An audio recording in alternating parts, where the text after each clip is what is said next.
أعوذ بالله من الشيطان الرجيم. أتأمرون الناس بالبر وتنسون أنفسكم وأنتم تتلون الكتاب أفلا تعقلون. واستعينوا بالصبر والصلاة وإنها لكبيرة إلا على الخاشعين الذين يظنون أنهم ملاقو ربهم وأنهم إليه راجعون. يا بني إسرائيل اذكروا نعمتي التي أنعمت عليكم وأني فضلتكم على العالمين. واتقوا يوما لا تجزي نفس عن نفس شيئا ولا يقبل منها شفاعة ولا يؤخذ منها عدل ولا هم ينصرون. وإذ نجيناكم من آل فرعون يسومونكم سوء العذاب يذبحون أبناءكم ويستحيون نساءكم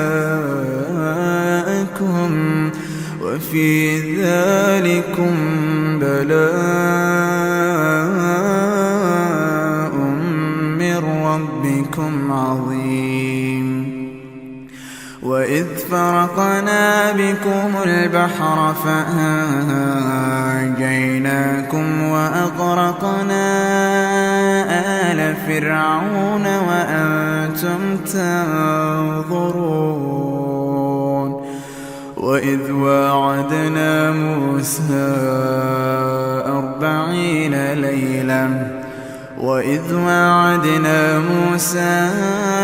40 ليلة ثم اتخذتم العجل من بعده وأنتم ظالمون.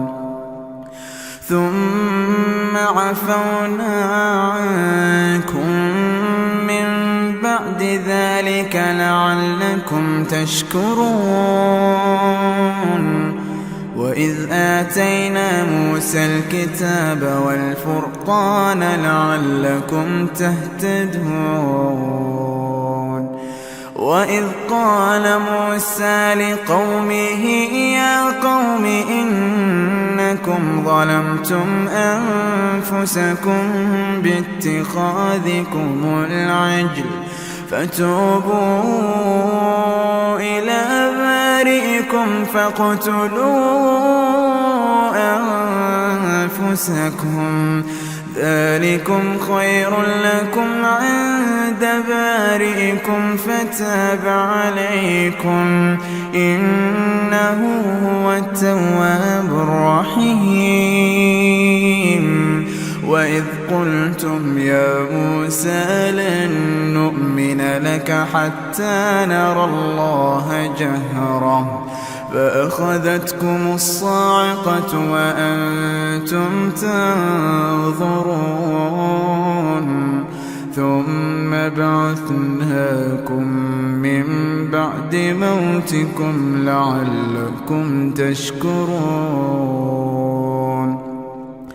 وظللنا عليكم الغمام وأنزلنا عليكم المن والسلوى كلوا من طيبات ما رزقناكم وما ظلمونا ولكن كانوا